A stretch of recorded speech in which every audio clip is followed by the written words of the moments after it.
நடிகர் விஜய் தனியாக தேர்தலில் போட்டியிட்டால் திமுகவை தோற்கடிக்க முடியுமா என்பதை அவர் சிந்தித்து பார்க்க வேண்டும் என பிஜேபி மூத்த தலைவர் தமிழிசை சவுந்தரராஜன் தெரிவித்துள்ளார்.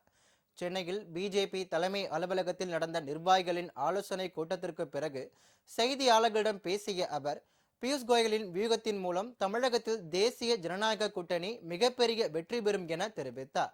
எத்தனை தொகுதிகளில் பிஜேபி போட்டி என்பதை தங்களது தேசிய தலைமையும் அதிமுக தலைமையும் முடிவு செய்யும் என்றும் அவர் கூறினார். தேசிய ஜனநாயக கூட்டணியில போட்டி போடுவோம். எத்தனை தொகுதி என்பதெல்லாம் அவங்க தான் முடிவு பண்ணுவாங்க. தேசிய தலைமையும் அதிமுக தலைமையும் முடிவு பண்ணுவாங்க. நாங்க தேசிய ஜனநாயக கூட்டணி எங்கெல்லாம் போட்டி போடுகிறதோ அங்க வெற்றி பெறுவோம். DMK will be rooted out. DMK இல்லாம பண்ணிடுவோம் நாங்க.